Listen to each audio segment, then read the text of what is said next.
As you probably suspect, I'm Ziglar. Now, before we invite the live audience to participate in this presentation, I'd like to share some thoughts that are critical to your success in closing the sale. Number one, selling is a transference of feeling.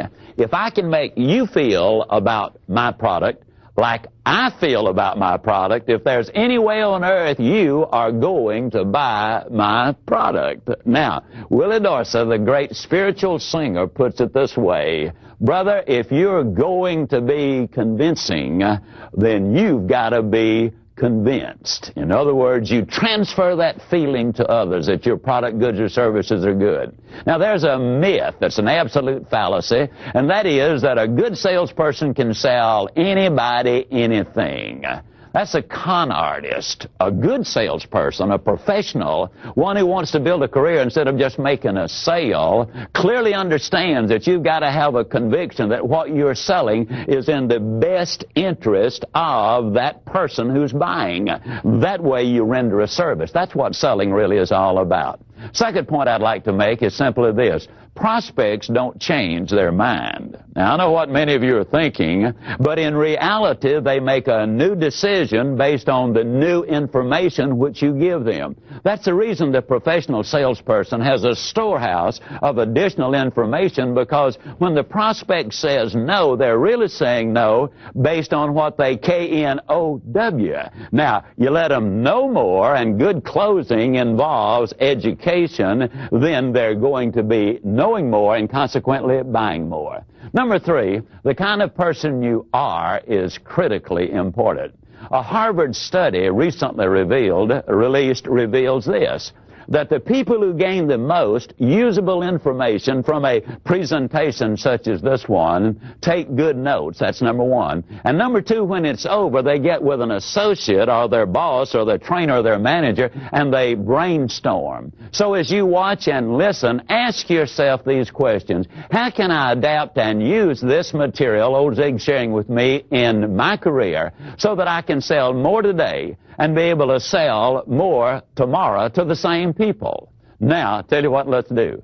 Let's go to that live audience. Totally convinced that our major need in America today is leadership in the home.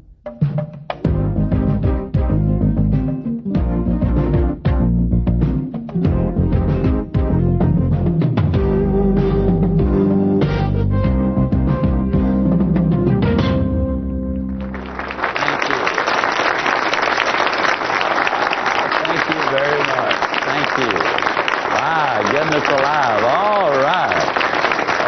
Okay. Thank you. Well, my goodness. Thank you very much. Okay. Sometimes when people stand up on me before I get started, I'm afraid they're about to leave me, so I'm glad to see you sit down. Now, I'm going to be asking questions as we go along. The first three closes involve selling you on what you do. Now, selling, and so I call this one the persuasion close. As I ask you these questions, some of them are kind of simple, but please do me a favor and respond to them. How many of you sell a pretty good product? Can I see your hands, please? All right. How many of you sell a extraordinarily good product? Can I see your hand? How many of you, ladies and gentlemen, sell a product that serves or solves a problem? Can I see your hand? How many of you believe that when you sell a product that solves a problem, you deserve a profit? How many of you believe that to sell two products that solve two problems, you deserve two profits? Can I see your hand? Okay. In other words, you believe that when you render a service, you deserve to be paid for it. Is that what you're saying? And what you're saying is, the more people I help, the more problems I solve, the more profit I deserve. Isn't that really what you're saying there? Okay, now I don't want to put words in your mouth because that's not sanitary. But that really is what you're selling or saying, all right? Now, how many of you have been selling for as long as a year? Can I see your hand? All right. How many of you still got all of the money that you've earned in the last 12 months? Can I see your hands? Okay. Let me ask you a question. How many of you got clients or customers whom you sold a year ago, 2 years ago, 5 years ago, or 10 years ago that are still using and enjoying the benefits of what you sold to them all those years ago? Can I see your hand? Now, the next question is the critical one.